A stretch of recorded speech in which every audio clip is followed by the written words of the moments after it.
안녕하세요. 저는 30대 후반의 여자입니다.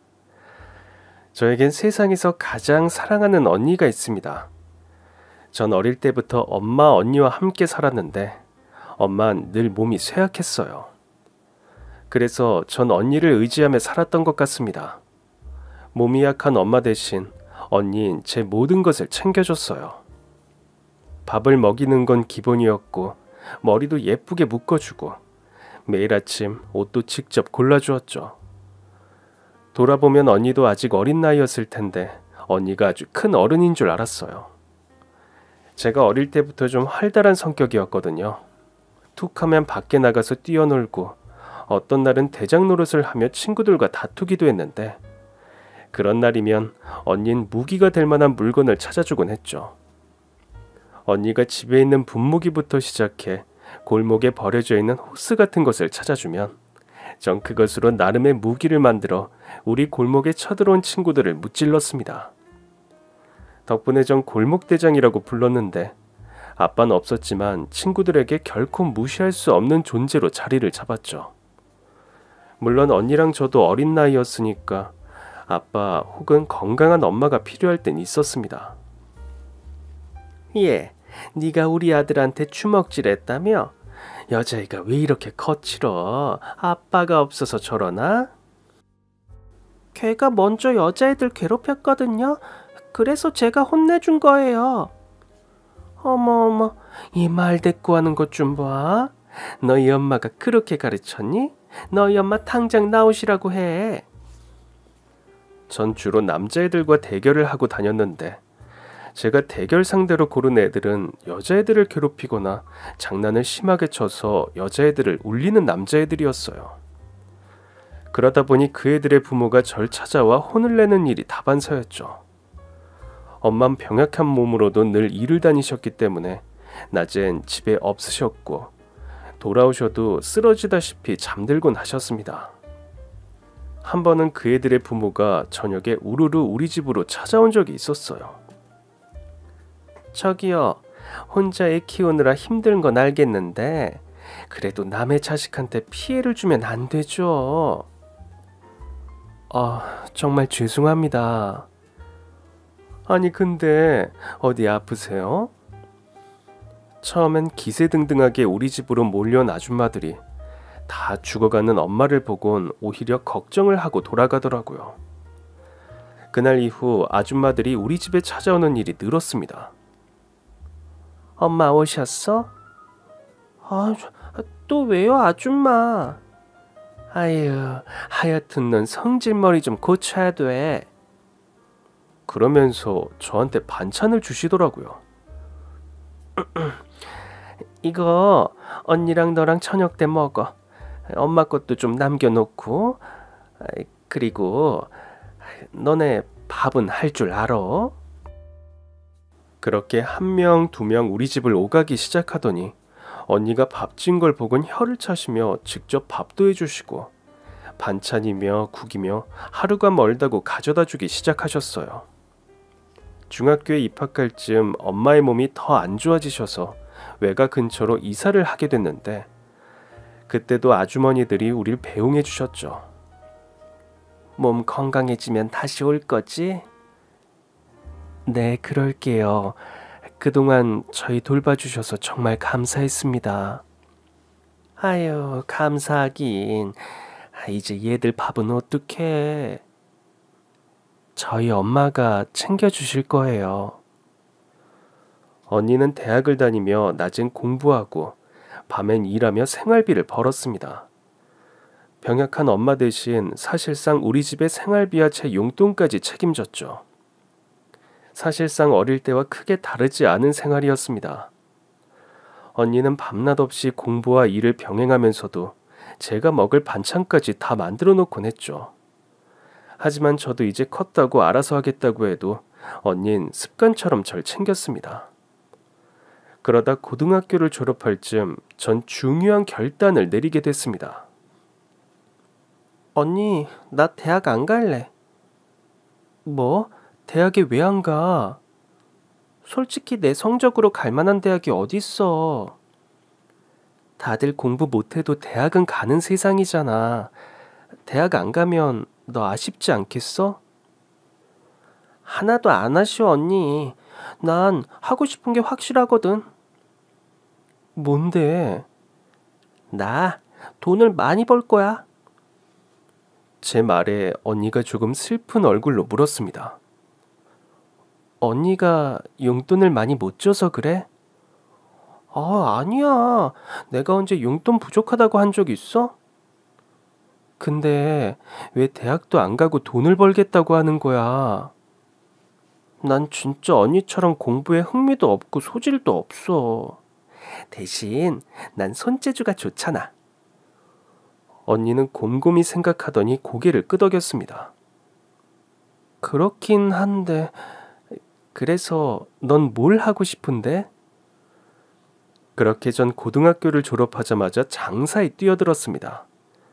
처음엔 꽃사업으로 시작해서 나중엔 파티 전문 회사를 차렸죠. 우리 회사는 전문적으로 파티 장식을 하는 일을 했는데 제가 손재주가 좋다 보니 입소문을 타면서 금세 업계에서 자리를 잡았습니다.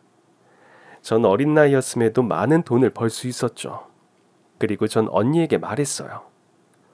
언니, 이제부턴 내가 먹여 살린다. 이제 알바 그만하고 공부에만 집중해. 그러면서 제 수입을 보여주니까 언니가 눈이 휘둥그레지더라고요. 우와, 내 동생 정말 대단하네. 그렇지? 그러니까 이제부터 먹고 살 걱정은 나한테 맡기셔. 언니는 공부만 열심히 해. 돈 모아서 우리 내년엔 아파트로 이사도 가자. 사업은 계속 번창했고 언니가 대학을 졸업할 쯤엔 정말 엄마랑 셋이 살 만한 아파트도 장만했습니다. 그러나 전 언니에게 한 가지를 더 해주고 싶었어요. 언니, 취업하지 말고 공부 더 해. 언제까지 너만 벌어. 나도 열심히 벌어서 보태야지. 언니도 참, 나 돈 엄청 잘 버는 거 알잖아. 솔직히 언니, 공부 더 하고 싶잖아. 근데 왜 솔직하게 나한테 말 안 해? 내가 아직도 언니가 챙겨야 하는 어린애야? 아니, 네가 우리 집 가장이지. 너 덕분에 대학 공부도 편하게 했는데 이제 그만 나도 돈 벌어야지. 언니가 나 먹여 살려서 지금 이렇게 돈도 버는 거잖아. 그러니까 언니가 하고 싶은 거 다 해. 나한텐 그게 행복이라고. 언닌 저에게 세상 전부였어요. 전 언니를 끝까지 설득했고 결국 언니는 유학길에 올랐습니다. 하지만 막상 언니를 유학 보내려고 하니 가슴이 다 허전하더라고요. 언니, 건강하게 공부 잘하고 와. 공항에서 언니가 절 꼭 안아줬습니다. 아이고, 기특한 내 동생. 언니 유학 뒷바라지까지 다 해주고. 내가 너마저 없었으면 어떻게 살았을까? 솔직히 어릴 땐 힘들었지? 나까지 챙겼어야 하니까. 내가 힘든 것보다 네가 더 짠했어. 그래도 난 어릴 때 엄마랑 아빠랑 행복했던 기억이 어렴풋이 있거든.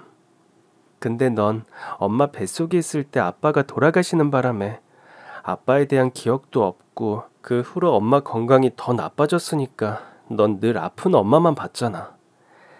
그런 네가 씩씩하게 자라는 게 때때로 안쓰럽기도 했었어. 하도 기댈 데가 없으니까 저렇게 어른스럽게구나 싶고. 내가 기댈 데가 왜 없어. 언니가 있었잖아. 그렇게 말해줘서 고마워. 근데 내가 듬직하긴 했어? 물론이지. 언니는 나한테 가장 큰 어른이었어. 세상에서 날 지켜주는 유일한 사람이었으니까. 우리 자매는 그 후로도 뜨거운 우정을 이어갔습니다. 언니가 유학을 가고 나니 마음이 더 애틋해지더라고요. 하루에 한 번씩은 메일을 주고받았고 자주 통화도 했습니다. 전 행여나 언니에게 부족한 게 있을까봐 전전긍긍했고 언닌 부족한 게 전혀 없다며 절 안심시키기 바빴죠. 언니는 모든 과정을 우수하게 통과해 생각보다 빠르게 유학 생활을 마치고 돌아왔어요. 동시에 제약회사 연구원으로 취직을 했습니다. 우리 언니가 얼마나 자랑스러웠는지 몰라요. 저랑은 전혀 다르게 공부를 잘해서 연구원까지 된 언니를 감히 기특해 했죠. 어이구, 우리 언니, 내가 열심히 키운 보람이 있네. 너야말로 내 자랑이야. 진짜? 내가 자랑스러워? 그럼 너처럼 결단력 있고 수완 좋은 사람이 많은 줄 알아? 넌 네가 할 수 있는 일을 정확히 알고 있었잖아. 어린 나이에 그러기 쉽지 않다. 안 그래도 내가 미팅하러 클라이언트 만나러 가면 다들 깜짝깜짝 놀란다? 이렇게 젊은 대표님일 줄 몰랐다고. 그것 봐. 너야말로 정말 대단하다니까. 그즈음 언니는 연구실 근처에 집을 얻었습니다. 처음엔 언니 연구실 근처로 가서 같이 점심도 먹고 그랬는데 둘 다 일이 바빠지면선 얼굴 보기도 힘들더라고요. 그러던 어느 날 언니가 할 말이 있다고 했습니다. 그럼 오늘 저녁에 오랜만에 외식할까? 아니야. 언니가 오랜만에 저녁 해줄게. 언니 집으로 와. 언니 한참 바빴잖아. 바쁜 게 좀 마무리돼서 오늘은 칼퇴 가능해. 그럼 엄마도 같이 갈까? 아니야. 오늘은 너만 와. 전 무슨 일인가 싶었지만 약속대로 퇴근 후 언니의 집으로 갔어요. 도착해보니 언니가 겉절이에 보쌈까지 해놨더라고요. 전부 제가 좋아하는 음식이었습니다. 우와, 언니 겉절이 오랜만에 먹는다. 너무 맛있어 보여. 많이 먹어. 한국 돌아오면 자주 해주려고 했는데 내가 바로 연구원으로 취업하는 바람에 할 시간이 없었네. 아니야. 이렇게 먹으니까 완전 선물 같고 좋은데 뭘. 오랜만에 언니가 차려준 저녁을 함께 먹는데 언니가 그러더라고요. 언니, 결혼하려고. 언니 남자친구 있었어? 회사 선배가 소개시켜줬는데 만난 지는 1년 정도 됐어. 뭐? 근데 나한텐 지금까지 비밀로 했단 말이야? 그러려고 한 건 아닌데 사실 우리 둘 다 바빴잖아. 그러는 사이에 벌써 만난 지 1년이 됐더라고. 그랬구나. 그럼 프로포즈 받은 거야? 언니가 방으로 가더니 예쁜 반지를 가지고 왔습니다. 우와, 이거 진짜 다이아야? 그렇다고 하네. 뭐 하는 사람인데? 의사야. 설마, 엄마는 알고 있어? 엄마는 알지. 엄마가 네가 알면 섭섭해할 수도 있다고 잘 알려주라고 하더라고. 그래서 너만 따로 부른 거야. 내가 뭐 어린애인가. 언니가 좋은 사람 만나서 결혼하면 나야 좋지. 고생만 한 우리 언니 드디어 인생 배필을 만났네. 그리고 전 결심한 듯 외쳤죠. 우리 언니 결혼식은 내가 꾸민다. 나한테 다 맡겨. 하지만 말은 그렇게 해도 내심 걱정이 많았어요. 예비 형부가 별로면 어쩌나 싶었거든요. 그러나 제 걱정은 기우였습니다. 얘기 많이 들었어요. 어쩜 그렇게 수완도 좋고 실력도 있어요? 어린 나이에 벌써 성공한 사업가라면서요? 저야 뭐 제가 좋아하는 일을 한 건데요. 우리 언니가 더 대단하죠. 전 공부 잘하는 우리 언니가 제 자랑이에요. 듣고 보니 언니 유학 뒷바라지도 했다면서요? 고마워요. 앞으로 내가 다 갚으면서 살게요. 제가 우리 언니한테 해준 건데 형부가 뭐하러 갚아요? 형부? 그러네. 그럼 나도 처제라고 부를까?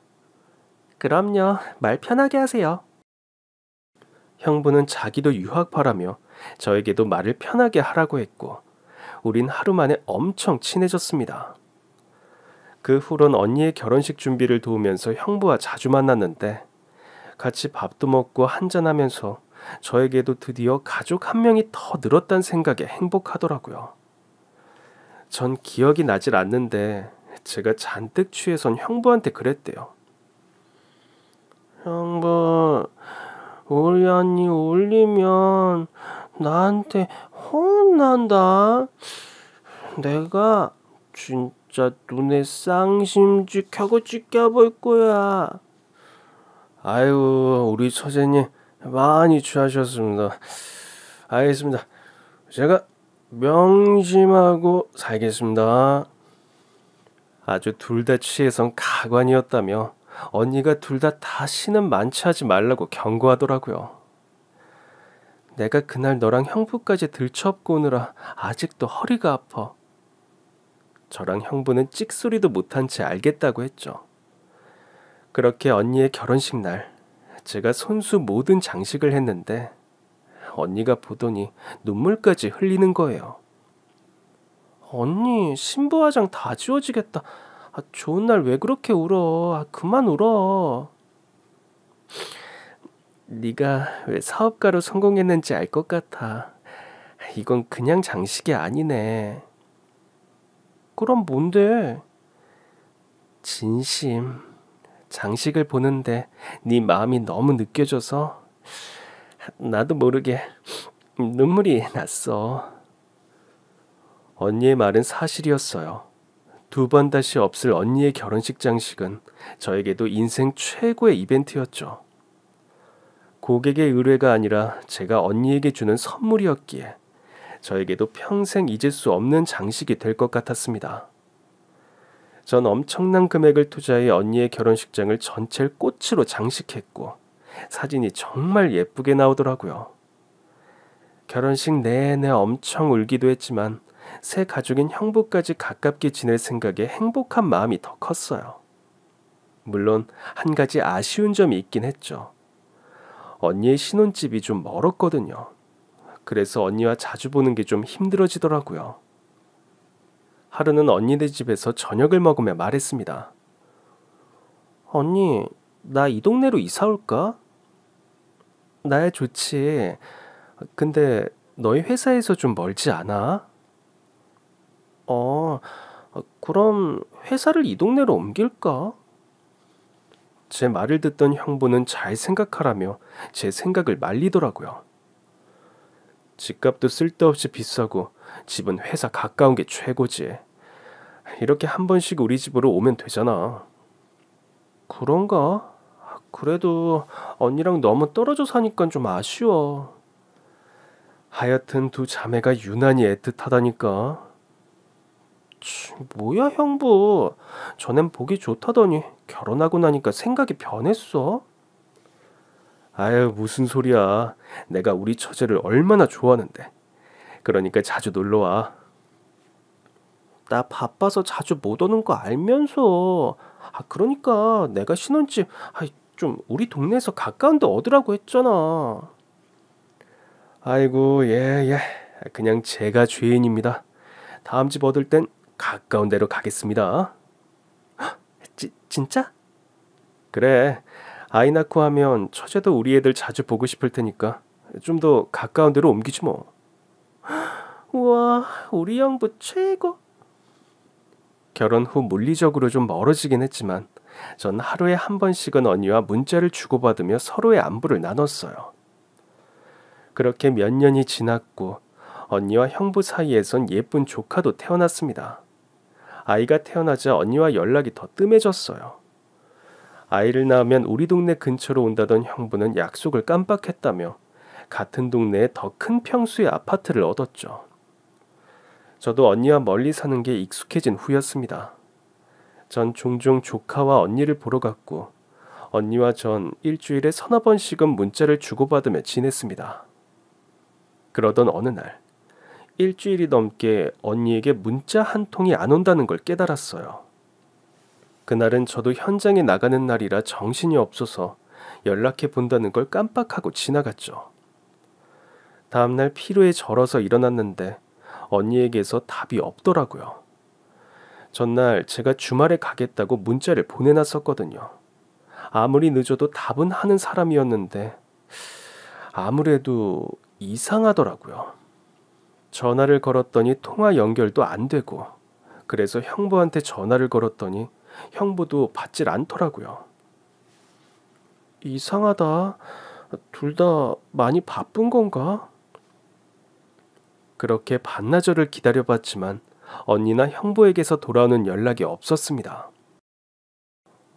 이상하네. 전 결국 언니의 집으로 찾아갔습니다.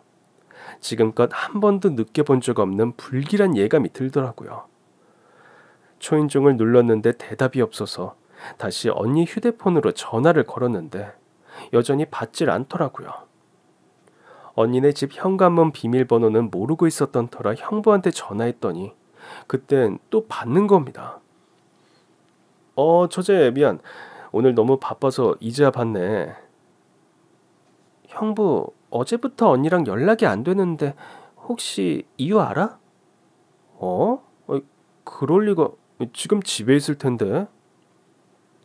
내가 아무리 전화를 해도 받지 않고 지금 내가 집 앞에도 왔는데 인기척이 없어. 비밀번호 좀 알려줘요. 전 형부가 알려주는 비밀번호를 눌렀고 현관문을 연 순간 깜짝 놀라고 말았습니다. 언니가 거실에 쓰러져 있더라고요. 언니! 퇴근하고 들어오던 길에 쓰러진 건지 외출복 차림이었습니다. 119를 부르려는 차 형부가 집에 도착했습니다. 아니, 여보. 형부, 119 좀 불러줘요. 형부는 급히 와서 언니를 살펴보더니 말했습니다. 맥박도 정상이고 아무래도 과로해서 쓰러진 것 같아. 그럼 어떡해요? 우리 병원으로 가지 뭐. 그래도 돼요? 그럼 내가 의사인데 우리 와이프는 내가 돌봐야지. 형부, 근데 준이는요? 유치원에서 벌써 왔을 시간 아니에요? 안 그래도 요즘 이 사람 컨디션이 안 좋아 보여서 우리 어머니한테 며칠만 좀 돌봐달라고 부탁드렸어. 정말요? 언니가 계속 몸이 안 좋았어요? 요즘 일이 좀 바빴거든. 내가 그렇게 영양주사 좀 맞자고 해도 괜찮다고 하더니 진짜 속상해서. 형부는 언니를 번쩍 안아들었고 전 형부를 따라 병원으로 갔습니다. 언니는 형부의 병원 특실에 입원했는데 어쩐 일인지 의식이 돌아오지 않았습니다. 형부, 아무래도 큰 병원으로 가야 하지 않을까요? 큰 병원에 간다고 해도 해줄 게 없을 거야. 그렇게 언니는 원인 모를 의식불명에 빠지고 말았습니다. 그 기간이 길어지면서 전 병원 근처에 오피스텔을 하나 얻었어요. 처음엔 언니 걱정에 잠도 안 왔는데 나중엔 조카 걱정이 되더라고요. 형부, 준이는 할머니 집에 잘 있어요? 엄마 보고 싶다고 하지. 나도 어떻게 해야 할지 모르겠네. 사돈 어르신도 힘드실 것 같은데 당분간은 저희 엄마한테 부탁할까 봐요. 그날 전 조카를 데리고 오랜만에 집으로 돌아갔습니다. 가면서도 형부에게 신신당부했죠. 혹시 언니의 의식이 돌아오거나 무슨 일이 있으면 바로 연락 좀 달라고요. 엄만 조카를 보더니 눈물을 흘렸습니다. 아이고, 가여운 내 손주. 저도 오랜만에 오피스텔이 아닌 집에서 씻고 침대에 눕는데 너무 마음이 아픈 거예요. 왜 이런 일이 언니에게 벌어진 건지 악몽이라면 한시라도 빨리 깨고 싶다는 생각만 들었습니다. 그런데 그때 방문이 열리더니 조카가 들어오더라고요. 이모, 저 이모랑 같이 자면 안 돼요? 언니를 꼭 닮은 조카를 보는데 왈칵 눈물이 나려고 했어요. 전 조카에게 두 팔을 벌렸고 조카가 한달음에 와 저에게 안겼습니다. 엄마 많이 보고 싶지?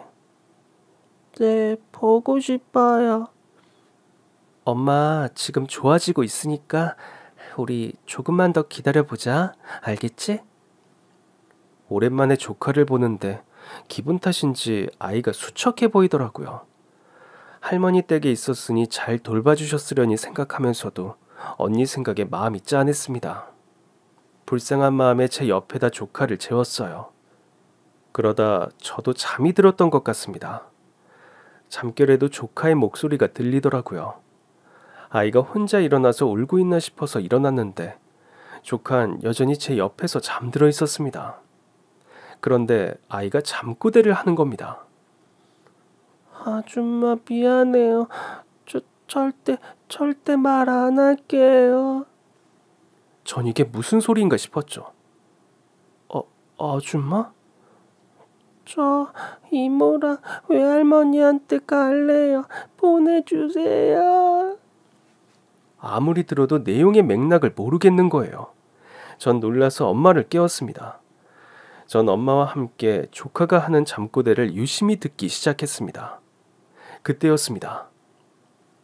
아줌마랑 아빠가 엄마한테 주사 맞춘 거 이모랑 외할머니한테 절대 말 안 할게요. 엄마랑 전 너무 놀라서 서로를 봤고 그 길로 함께 경찰서로 달려갔습니다. 택시를 타고 가는데 잠깐 고민이 되더라고요. 엄마, 형부한테 가서 먼저 물어야 할까? 아니야, 일단 경찰서로 가자. 묻는다고 솔직하게 말한 범인이 어디 있겠어. 그럼 엄만 준우 말이 다 사실인 것 같다고 생각해? 애가 너무 수척해진 게 이상해. 자기 할머니 집에 있었는데 저렇게 못 얻어먹을 얼굴일 리가 있겠어? 그럼 사돈 어르신한테 한번 연락해 볼까? 엄마가 직접 사돈 어르신에게 전화를 걸었습니다. 사부인 잘 지내시죠? 아유, 제가 먼저 연락을 드렸어야 했는데 죄송합니다. 사부인도 잘 지내시죠? 사돈 어른의 반응을 듣던 엄마가 이상한 표정을 짓더라고요. 건강은 어떠세요? 저야 건강하죠. 다행이네요. 갑자기 생각이 나서 연락 한번 드렸어요. 조만간 한번 뵐게요. 아유, 그럼요. 언제든지 연락 주세요. 예, 그럼 들어가세요. 엄마가 황급히 전화를 끊었습니다. 엄마, 전화를 그냥 끊으면 어떡해. 돌려서라도 더 물어봤어야지. 전화 받는 뉘앙스만 들어도 알지. 사부인은 아무것도 모르는 눈치잖아. 만약에 직전까지 준우를 데리고 있었으면 우리한테 애를 잘 부탁한다고 한다든지 네 언니 아픈 것 때문에 걱정이 많겠단 소리 정도는 해야지. 형부가 언니 아픈 건 말 안 했을 수도 있잖아. 그래도 준우를 데리고 있었으면 저렇게 태연하게 안부만 주고받진 않았을 거야. 나이 먹으면 마음이 없는 소리라도 듣기 좋은 소린 할 줄 알게 돼 있거든. 결국 우린 경찰서로 들어가 상황을 설명했습니다. 조사 좀 해주세요. 아무래도 우리 조카가 하는 말이 이상해요. 그런데 조카분이 너무 어리기도 하고 심증만으로 조사를 시작하기가 어렵습니다. 우리 언니가 의식불명이라니까요. 그럼 일단 언니분 신변은 안전한 곳으로 옮기는 게 좋겠습니다. 저희가 비밀리에 동행할 테니까 지금 언니분 계신 병원으로 가서 신변부터 확보하는 게 어떨까요? 병원을 옮기라고요? 네, 그래야 언니분 상태를 정확히 확인할 수 있고 의식불명 원인을 찾아야 조사도 시작할 수 있으니까요. 결국 엄마와 제가 먼저 언니를 믿을 수 있는 병원으로 옮겨야 했습니다. 내가 할게. 누가 뭐래도 내 자식이야. 평생을 병약하게 살았던 엄마가 결연하게 표정을 지었습니다. 그렇게 우린 그 길로 형부의 병원으로 갔습니다. 갔더니 당직 간호사가 남아있더라고요. 안녕하세요. 언니 보러 왔어요. 네, 안녕하세요. 어서 오세요. 저기 형부는 어디 갔나요? 그게 조금 전에 잠깐 집에 다녀오신다고. 그래요? 언니를 옮길 기회 같긴 한데 어쨌든 지금 언니의 법적 보호자는 형부였습니다. 병실로 가보니 언니는 여전히 의식이 없더라고요. 엄마, 아무래도 결단이 필요할 것 같아. 결단은 이미 했어. 자, 옮기자. 전 바로 119에 신고했습니다. 저희 언니가 의식불명 상태인데.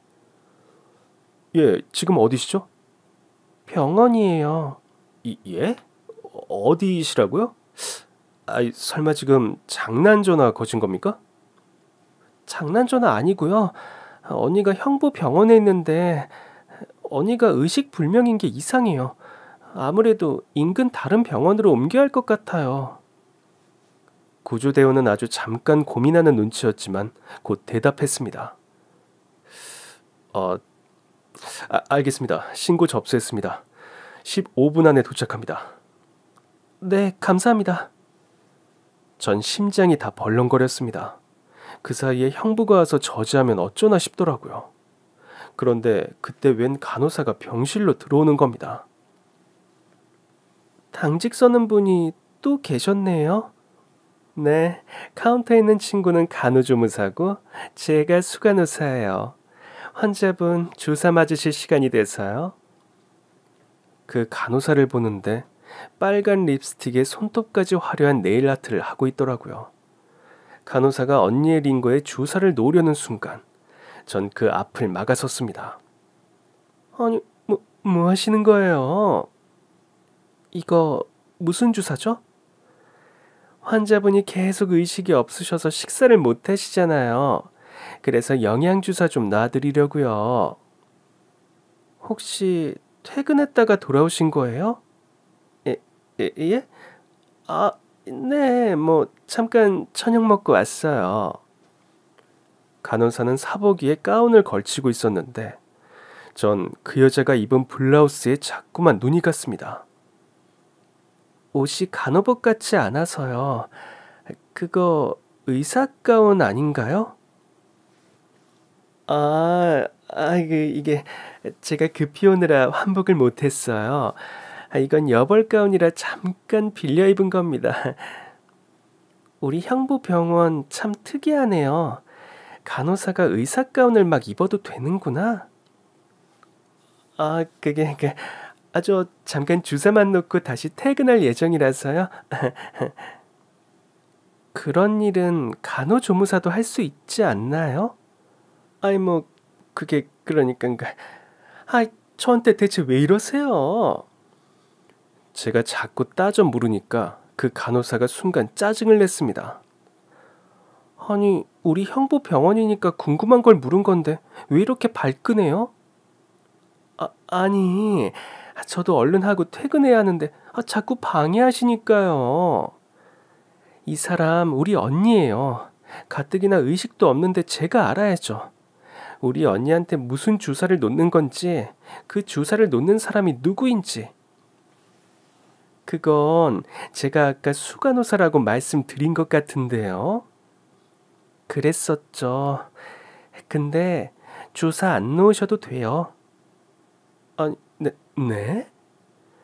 우리 언니 다른 병원으로 옮길 거예요. 그건 원장님 허락을 받으셔야 하지 않을까요? 간호사가 따져 묻자 엄마가 나섰습니다. 내가 얘 엄마예요. 그러면 괜찮죠?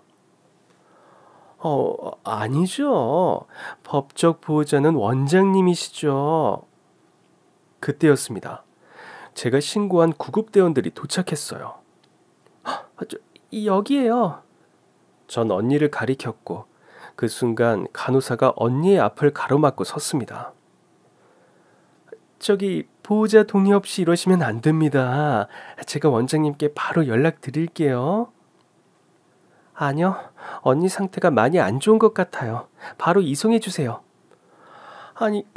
안 된다니까요. 그 순간 간호사가 절 날카롭게 째려봤습니다. 그러면서 휴대폰으로 전화를 거는데 저장된 이름이 내 사랑이더군요. 네, 원장님. 지금 바로 병원으로 오셔야 할 것 같아요. 전 그 간호사의 휴대폰 속 형부의 이름인 내 사랑과 그 여자가 입고 있는 블라우스를 번갈아 봤습니다. 원장님 오신다고 하니까 일단 기다리세요. 됐다니까요. 우리 엄마가 허락했으니까 데리고 갈 거예요. 왜 자꾸 두 번 말하게 하세요? 법적 보호자의 동의가 있어야. 그때였습니다. 보다 못한 구급대원이 나서더라고요. 위급한 상황에서 환자를 이송하는 건 법적 보호자의 동의 없이도 가능합니다. 비켜주시죠. 아니, 뭐가 위급하단 거예요? 환자가 병원에 있는데? 환자가 의식불명 상태라고 들었는데 이 병원은 피부과 아닙니까? 의식불명 상태의 환자를 왜 피부과에서 보호하고 있는 거죠? 그야 우리 원장님이 이분 남편이시니까요. 직접 케어하실 수 있으니까 데리고 오신 거죠. 직접 케어가 가능했다면 이분이 의식불명 상태에 있진 않겠죠. 진짜 다들 갑자기 왜 이러는 거예요? 아무튼 난 이 주사는 놔야겠으니까 주사 마친 뒤에 데리고 가든지 말든지 알아서 하세요. 그러나 전 그 여자가 우리 언니의 링거에 주사 놓는 꼴을 볼 수 없었습니다. 전 주사를 놓으려는 간호사의 손목을 세게 잡아챘죠. 이게 뭐 하는 거예요? 당신 우리 언니 집에서 왔지? 뭐라고요? 당신이 입은 그 블라우스 자세히 보니까 우리 언니 건데? 세상에 같은 블라우스가 어디 한두 벌이에요? 전 상간녀의 손에 들려있던 병을 뺏었습니다. 엄마, 이거 잘 갖고 있어. 이 여자가 언니한테 놓으려고 한 거 성분 조사하게. 그래, 알았어. 엄만 그 병을 손에 꼭 쥔 채 상간녀를 노려봤습니다. 이 사람들이 진짜 왜 이래? 지금껏 잘 맡겨놓고 왜 갑자기 와서 소동이냐고요? 그 블라우스가 우리 언니께 아니라고? 아니라니까. 그럼 휴대폰 줘봐요. 통화 목록 좀 보게. 네? 우리 형부 이름이 왜 내 사랑으로 저장된 건지 설명해 보라고요. 진짜 대체 무슨 소리를 하는지 모르겠네. 그러니까 억울하면 조금 전에 통화한 사람 목록 보여달라고요. 내가 당신한테 보여줄 의무라도 있어요? 당신 경찰이야? 당신이 뭔데 내 폰을 내놓으라 말아야. 그 사이 형부가 허겁지겁 병원에 도착했습니다. 그런데 몰골이 아주 완벽히 샤워까지 싹 해선 머리도 헝클어져 있고 급히 셔츠를 입긴 했는데 단추도 삐뚤게 잠그고 왔더라고요. 아니 어머니, 처제, 두 분 다 대체 왜 이러는 거예요? 그리고 이분들은 다 누구시고 구조대원들인가? 형부, 나랑 엄만 언니 상태가 아무래도 이상하다고 생각하고 있어요. 그러니까 언니 옮길 수 있게 도와줘요. 그럼 나한테 미리 말을 하지. 박 간호사, 그 주사는 놔줬나? 못 놨어요. 이분들이 방해하셔서. 제가 가지고 있는 병 채갔다고요. 뭐라고? 왜요, 형부? 뭐 걸리는 거라도 있어요?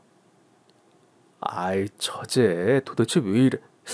혹시 날 못 믿는 거야? 우리 준우, 형부네 본가에 맡겼던 거 맞아?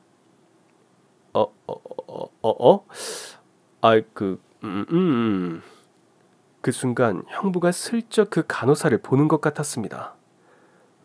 그럼 우리 엄마가 잘 돌봐주고 계셨어. 이상하네. 내가 사부인한테 연락했더니 준우 얘기 전혀 안 하시던데? 예? 설마요. 맞다. 요즘 저희 어머니가 깜빡깜빡 하세요. 치매 진단이라도 받아보셔야 하나. 그래서 제가 요즘 걱정이 많아요. 우리 와이프도 저러고 어머니도 진짜. 그러니까 내 딸은 내가 걱정할 테니까 자넨 자네 어머니부터 살피라고. 자, 선생님들 잘 좀 부탁드리겠습니다.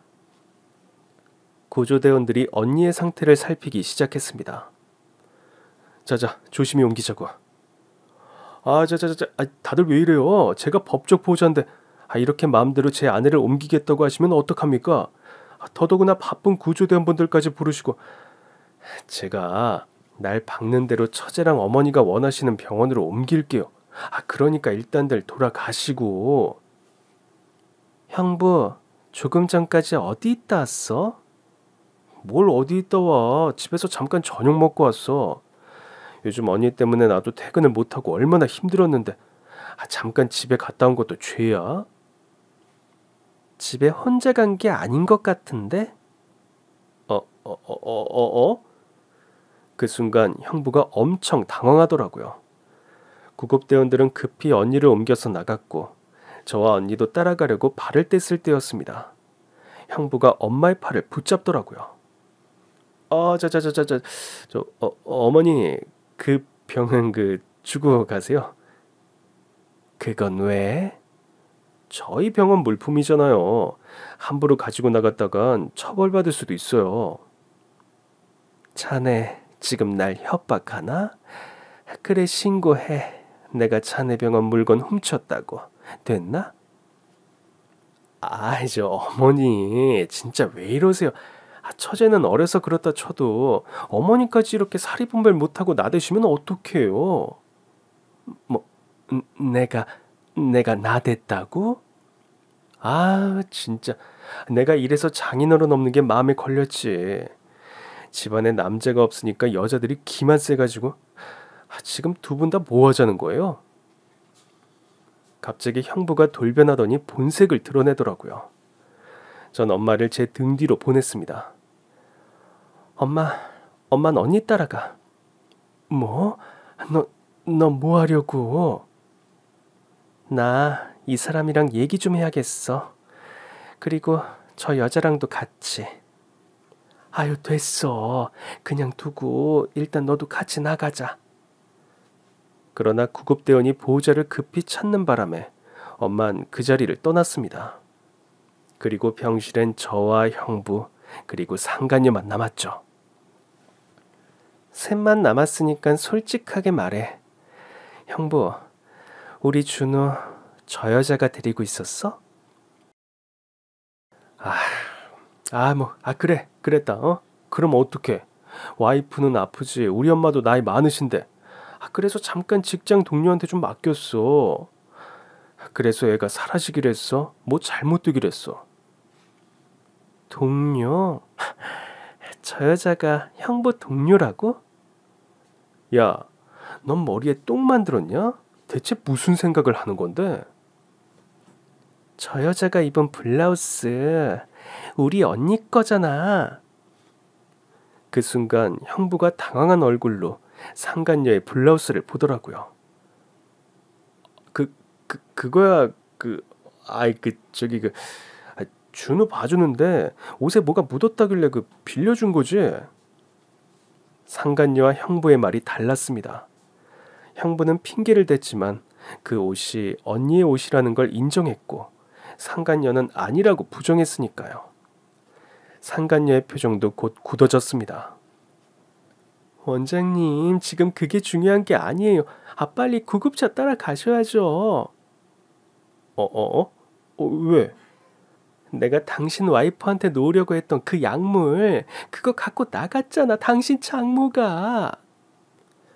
형부가 답답했는지 상간녀도 본색을 보였습니다. 형부와 상간녀는 불이 나게 밖으로 뛰어나갔고 일단 병원에서의 상황은 종료됐습니다. 저도 엄마에게 전화를 걸어 확인한 뒤 도착 예정이란 병원으로 갔죠. 응급실에 도착했을 때 구급대원들이 경찰에도 신고한 건지 이미 형사들이 와 있었습니다. 언니분이 언제부터 의식불명이었나요? 제가 집에 갔을 땐 쓰러져 있었는데 형부 병원으로 옮긴 뒤 한 번 더 끼어있는 걸 본 적이 없어요. 안 그래도 인근 파출소에도 신고하셨다면서요. 조카가 한 말 좀 자세하게 알려주시겠어요? 전 형사들에게 조카의 말을 있는 그대로 전했습니다. 형사들도 미심쩍어 하더라고요. 그리고 잠시 후 형부와 상간녀도 응급실에 도착했습니다. 저 둘이에요. 멀리서 두 사람이 보이기에 형사에게 알려주었는데 두 사람이 제 옆에 있는 형사를 보곤 갑자기 몸을 돌려서 응급실 밖으로 뛰어가는 겁니다. 도망가는데요? 아이 진짜, 저 둘 일단 잡아! 형사들은 일제히 형부와 상간녀를 잡기 위해 달려나갔고 엄만 덜덜 떨면서 제 손을 잡았습니다. 잡겠지? 잡아야지 엄마. 아 맞다, 아까 그거 약물 갖고 있지? 여기. 나한테 줘. 내가 형사님들한테 줄게. 놀랍게도 언닌 반나절도 지나지 않아 의식을 회복했죠. 언니, 나 알아보겠어? 어머, 당연히 알지. 내 동생인데. 어라, 엄마도 있네. 근데 여기가 어디야? 언니를 담당한 의사가 그랬습니다. 계속해서 수면제를 투입했던 것 같습니다. 수면제 과다 투여로 자칫 목숨을 잃으실 뻔했어요. 전 상간녀에게서 빼앗은 것도 보여주며 물었습니다. 이것도 수면제일까요? 어디 보자. 네, 맞네요. 근데 혹시 모르니까 잘 갖고 계셔야 됩니다. 안에 내용물이 다를 수도 있거든요. 그리고 형사분이 성분 분석 의뢰하시면 제가 분석해서 알려드릴게요. 아니, 이게 다 무슨 소리예요? 수면제 과다 투여라니. 나 수면제 안 먹었는데. 언니가 먹은 게 아니라 형부가 투여한 것 같아. 뭐라고? 도망쳤던 형부는 아직 잡지 못한 상태였고 상간녀만 붙잡혀 있는 중이었습니다. 일단 우린 조카가 한 말이 사실인지 확인하기 위해 조카에게 상간녀의 사진을 보여주었습니다. 준우야, 이 사람이 너 데리고 있던 사람 맞아? 네, 이 아줌마네 집에 있었어요. 형사들은 혹시 몰라 비슷한 또래의 다른 여자들의 사진도 보여주며 물었습니다. 이 사람은? 아니에요. 아까 그 아줌마 맞아요. 확인 결과 형부의 말이 거짓이라는 게 밝혀졌죠. 조카는 형부의 본가가 아닌 상간녀의 본가에 있었던 거였고 상간녀 또한 경찰 조사에서 사실을 인정했다고 하더라고요. 형부와 내연관계가 맞다고 시인했고요. 수면제는 어디까지나 시켜서 투여한 거라고 했습니다. 형부가 잡혀야 한다는 거네요. 네, 맞아요. 언니분이 있으셨던 특실은 CCTV도 없는 데다 원장실 CCTV도 작동을 안 하는 카메라여서 이거 증거 확보가 쉽지 않네요. 하지만 언니분 몸에서 수면제 성분이 분명하게 검출됐고 상간녀가 수면제 투여 사실 자체는 인정했기 때문에 아무래도 형부의 신병 확보가 중요할 것 같습니다. 저희가 상간녀한테 빼앗은 것도 수면제였나요? 예, 그렇긴 한데 의사분한테 들으니까 추가 투여했으면 목숨이 위험했을 것 같다고 하더라고요. 근데 이걸 상간녀가 부인하고 있어요. 추가 투여할 생각이 없다고 우기는데 그때 있었던 구급대원분들도 봤어요. 그 여자가 약물 투여하려고 했던 거. 그래요? 그럼 일단 증언 확보해 두겠습니다. 감사합니다. 근데 형부는 못 찾으면 어떻게 되는 거예요? 그때 전 형사와 언니의 병실 앞에서 얘기를 나누던 중이었어요. 아직 언니에게 모든 걸 밝히지 못한 상태였거든요. 그런데 갑자기 병실 문이 열리더니 언니가 그러는 거예요. 내가 불러내 볼게. 언니, 혹시 다 들었어? 그럼 나한테 언제까지 숨기려고 했어? 언니 몸 좀 회복하면 그때 말하려고 했지. 이것들이 우리 준우까지 데리고 장난을 쳤다고? 응, 아무래도 준우가 직접 본 것 같아. 형부랑 그 여자가 언니한테 주사 놓는 거. 그렇다면 그 얘긴 집에 와서 놓았단 거네. 그러니까 봤겠지? 근데 차마 준우한테 거기까진 못 물었어. 애가 너무 상처받은 것 같아서. 걱정하지 마. 너랑 엄마 덕에 내가 살아있잖아. 잘 보듬어서 내가 건강하게 키울 거야. 언닌 씩씩하게 말했지만 눈가에 눈물이 그렁그렁 했습니다. 사실 누구보다 가장 많이 상처받은 건 언니였겠죠. 그래서 전 언니를 꼭 끌어안아 줬습니다. 언니, 힘들면 울어도 돼. 이제 우리가 다 알았으니까 준우도 우리가 데리고 있고 언니도 우리가 보호할 거야. 고마워. 근데 나도 엄마야. 내 자식은 내가 지킬 거야. 물론 너랑 엄마가 있어서 정말 든든해. 그날 저녁 언니가 말했습니다. 시댁에 있을 것 같아. 지금쯤 사실대로 말하고 숨어있지 않을까? 그 사람 친구도 별로 없거든. 설마 그렇게 숨어있을까? 형사들이 형부 본가도 다 찾아봤다던데. 자기 아들 의사라고 나한테 얼마나 유세를 부렸었는데 귀한 의사 아들 절대 못 잡히게 숨겨놨겠지. 언닌 시어머니에게 전화를 걸었습니다. 어머니, 걱정이 많으시죠? 아유, 예. 설마 너도 형사가 하는 말 믿는 거 아니지? 우리 아들이 너한테 그런 일을 할 리가 있니? 전 스피커폰으로 통화를 같이 듣고 있었어요. 어머니, 사실 저도 안 믿어요. 어머니, 형사들이 다 거짓말하는 것 같아요. 제 동생도 그렇고 아무래도 저랑 남편을 떼어놓으려는 것 같은데 이유를 모르겠어요. 그렇지. 아휴, 난 너도 의심할까봐 걱정했어. 내가 얘기해봤는데 아니래. 절대 아니라고 하더라고. 그 간호사랑은 걔가 좋다고 너무 쫓아다녀서 그냥 만나주는 척만 한 거래.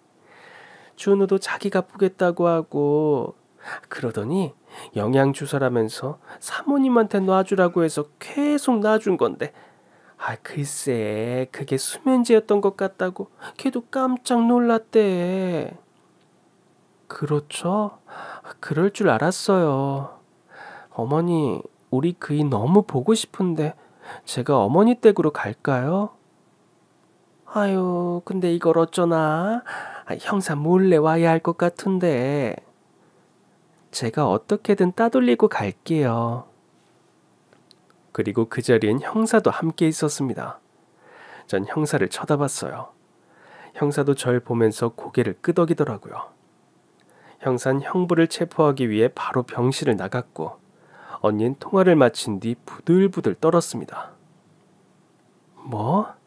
영양주사라고 해서 나한테 놔줬다고? 근데 참 이상하다. 아니, 바람을 피웠으면 이혼을 해달라고 하던가 왜 언니를 잠들게 한 거지?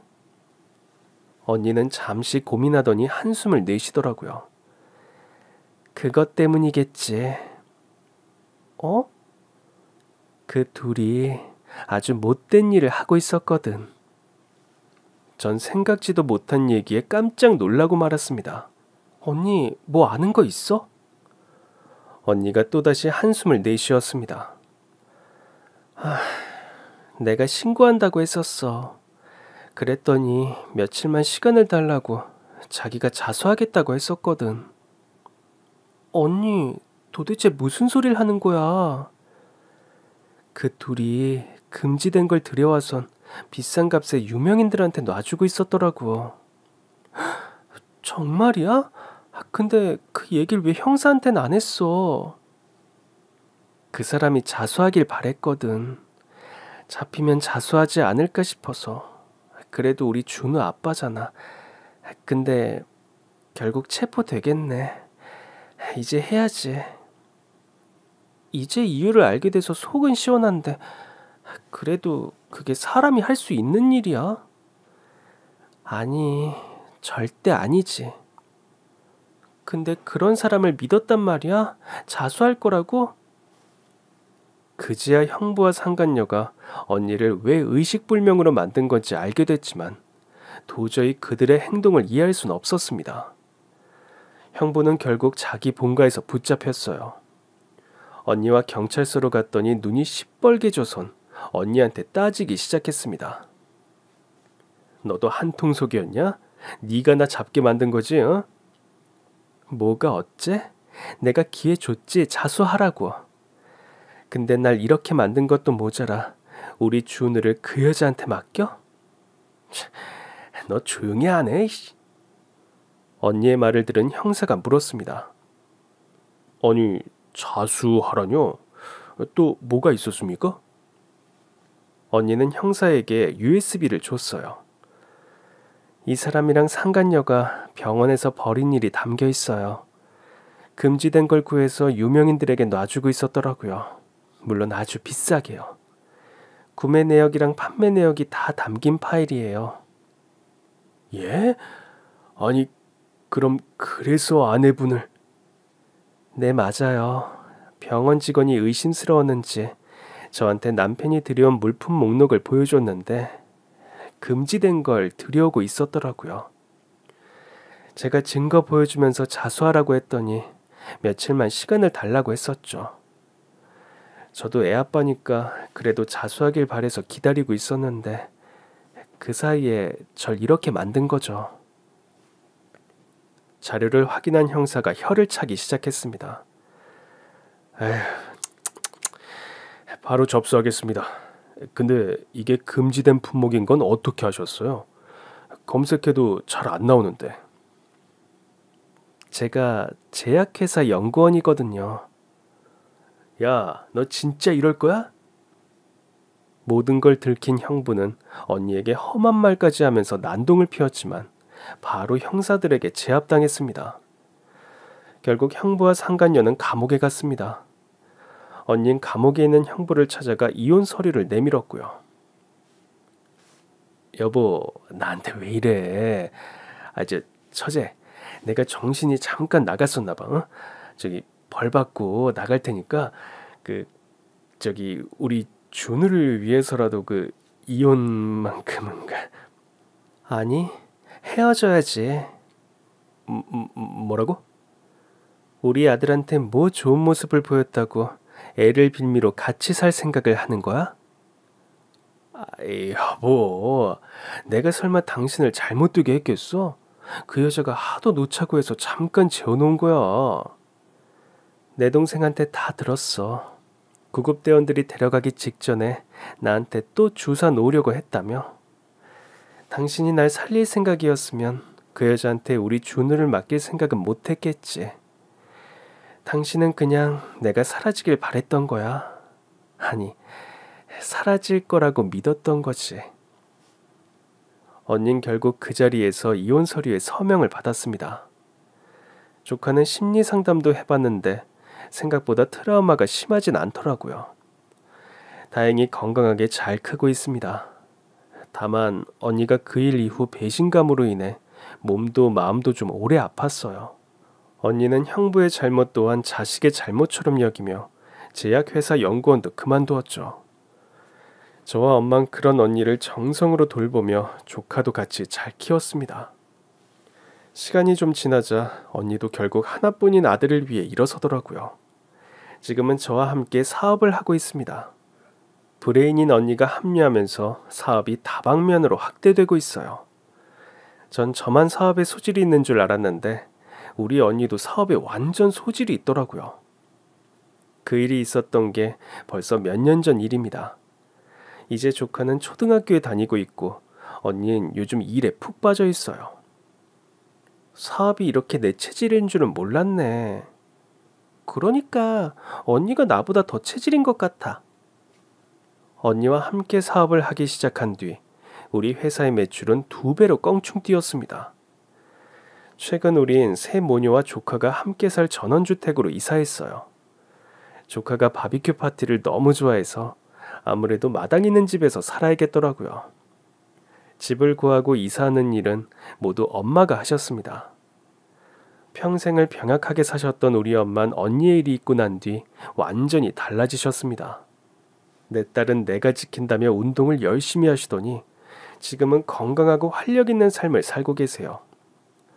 언니와 엄마를 보며 느끼는 건데 엄마의 힘은 참 위대한 것 같습니다.